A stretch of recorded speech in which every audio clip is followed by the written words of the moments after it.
Have you ever prayed to God for healing? I have. Even through periods of my life when I did not believe in God, I have felt so completely out of control that I cried out for God to help me. I do understand that it sounds very silly to be asking the God I do not believe in to help me, but in those moments of pain, I felt desperate. Have you ever asked God for healing, but secretly you did not want to be healthy? Apparently I have done this. Many times I pray to God asking for effects that I do not actually want. I just had not realized that I was doing this until yesterday.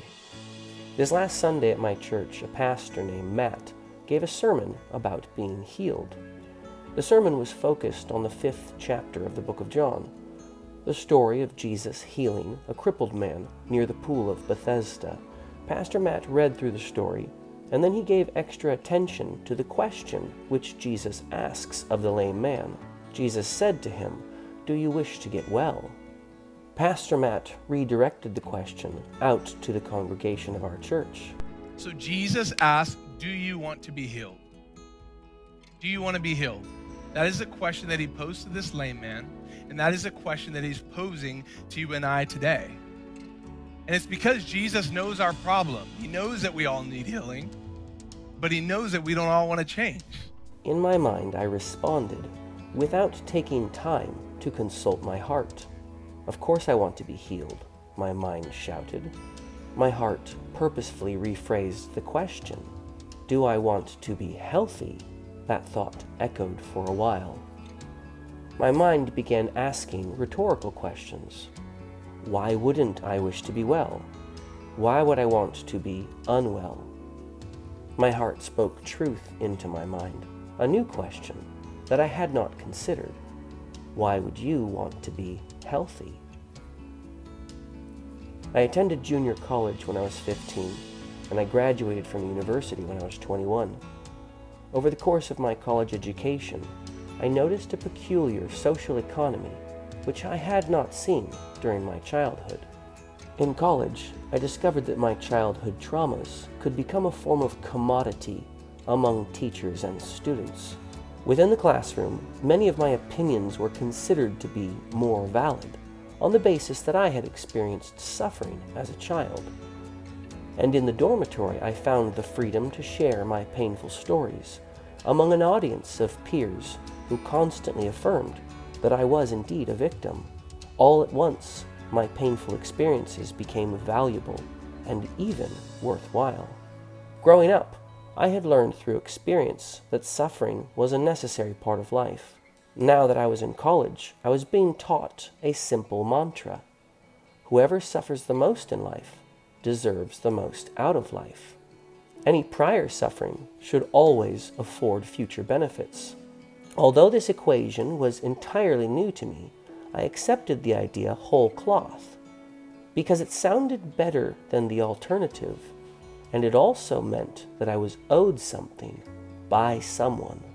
My history of pain and child abuse suddenly made me incredibly wealthy among my college peers and professors. When a heavy topic of injustice was brought up in class, my own personal experiences with injustice qualified my opinions almost as much as my reading the political science textbook. I found myself sitting near the top of the social hierarchy in college due to the wide range of abuses I had suffered. One night in the dorms, one of my friends asked me and a group of other students to talk about and briefly describe the worst thing that had ever happened to us. It was a forward request, but everyone felt comfortable enough speaking. I listened to the answers of everyone else, thinking about what I would say during my time to speak. Should I tell them about forced labor when I was 12? Or do I tell them about my math teacher spanking us when we got our long division wrong? No, someone was already talking about physical abuse. My story needed to be worse than physical abuse if I wanted to maintain my status. I began speaking with the thought that I would simply tell a lie, since really all I wanted was for my story to be the worst one. What I ended up saying, though, was not a lie, but it was initially inaccurate. Some of the details were wrong, but the general idea of my story was all true. The room was quiet for a moment while my peers and I both considered what I had just said. I maintained my position near the top of the hierarchy of pain, but now I realized that my childhood was even stranger than I had previously thought. Do you want to be healed? Pastor Matt asks the congregation. My mind shouts back in defiance. Of course I want to be healed. My heart interjects. If you were healed, then you would be healthy. My mind agrees with my heart. My heart responds. If you are healthy, can you still be crippled by your past traumas? My mind interjects quickly because I understand where this line of reasoning is headed. I can be healthy and still be a victim of trauma. My heart prods gently. What does it mean to be a victim of trauma? My mind considers the question for several hours.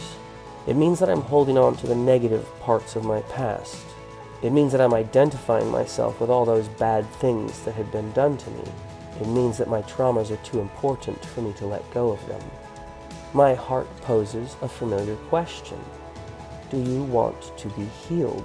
For a moment, my mind sees myself as the lame man lying near the pool of Bethesda. When Jesus saw him laying there and knew that he had already been there a long time, he said to him, "Do you want to be healed?" The sick man answered him, "Sir, I have no one to put me into the pool when the water is stirred up, and while I am going down, another steps down before me." And Jesus said to him, "Get up, take up your bed, and walk." And at once the man was healed, and he took up his bed and walked. We can ignore even pleasure, but pain insists upon being attended to. God whispers to us in our pleasures, speaks in our conscience, but shouts in our pains. It is his megaphone to rouse a deaf world. C.S. Lewis, The Problem of Pain. If you're interested in watching the whole message from the sermon that I spoke about today, I'll have a link down in the description below. And I'll have a link pop up on the screen, I don't know, on one of these sides. Thank you for watching this video. May God be with you. I know he loves us.